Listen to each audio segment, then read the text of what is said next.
Hello everyone, Brett the Comic Novice here, and when I think of Superman, a couple of things fly through my mind, not in a single bound though. The first thing is the various versions and portrayals of the character seen on film and TV. However, additionally, the one thing that really sticks out in my mind is an event that happened when I was 13 years old, and that is the death of probably one of the most iconic characters in comic history. And of course, you know, with any death in comic book lore and whatnot, it does not stick because I have this omnibus which eventually I'm going to crack open and get into because I find the older I've gotten, the more I've really come to love and truly enjoy Superman as a comic character and Superman in the comics. Today's video is going to be focusing on this, oh wait, just one second. Well, this, the 30th anniversary of the death of Superman.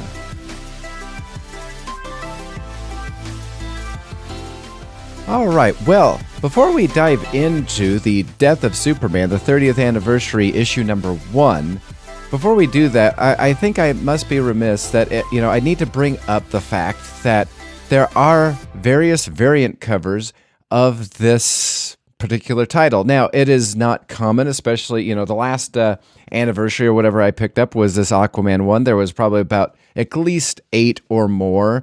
And then, of course, there is some various comic book shop special comic book covers for the event. So, yeah, I will say I picked up multiple copies of them, basically because not only do I like Superman, not only do I find him probably one of the most heroic heroes in all of the superhero comic genre, but I also, this means a little bit to me because 30 years ago, when my dad was my age now, and that's when Superman died the first time. And my dad, a huge Superman fan, was blown away by it. He wasn't a comic reader as an adult, just as a child, but was still blown away by the fact that the most iconic character was killed. And so I did buy my dad a couple of versions of this as well, too, because I'd like to share that with him because,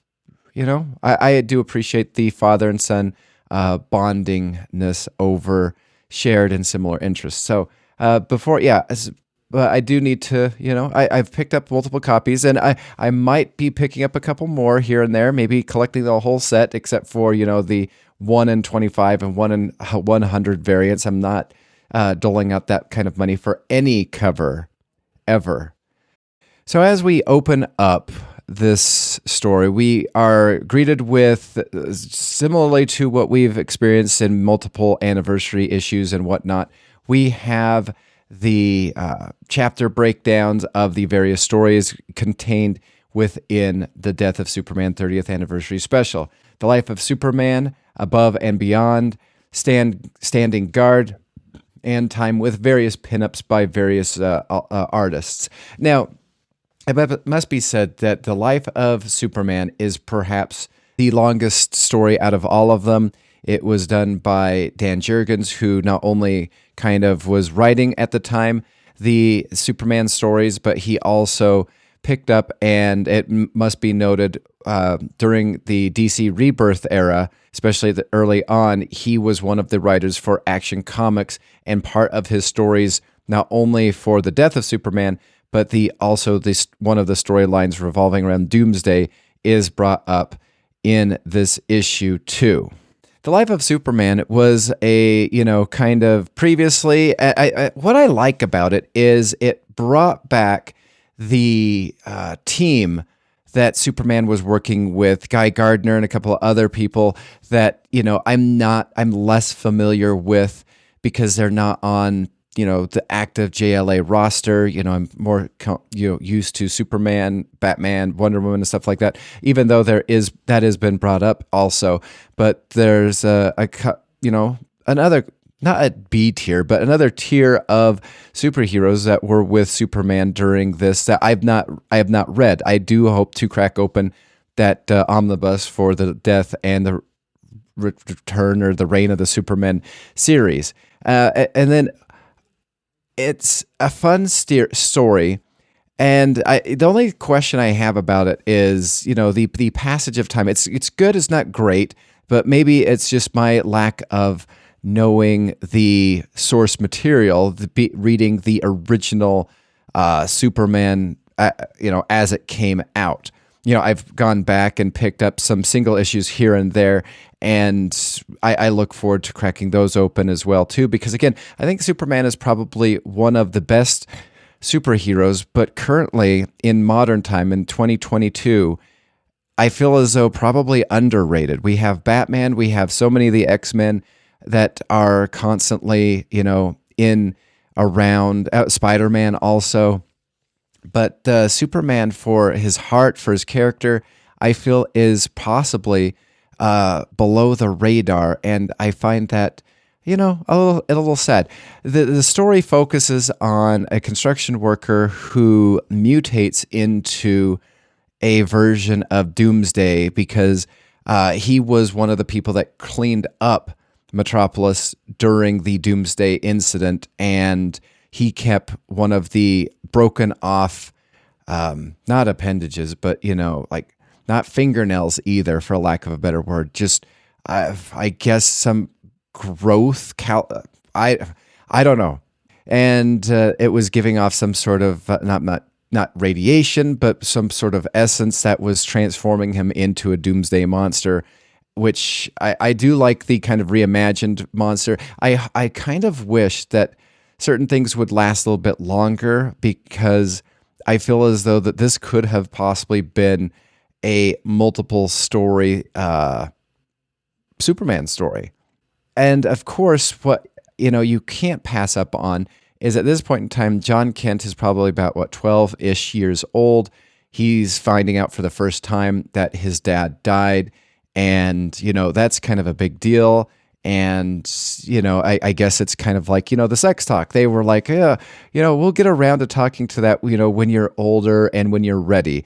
And of course, things happen at school and conversations pop up, and suddenly information is shared that, parents should have and need to have with their kids. And so you kind of have this back and forth between John and Lois because, hey, why does everybody know this except for me? And so it's kind of an interesting back and forth between the two.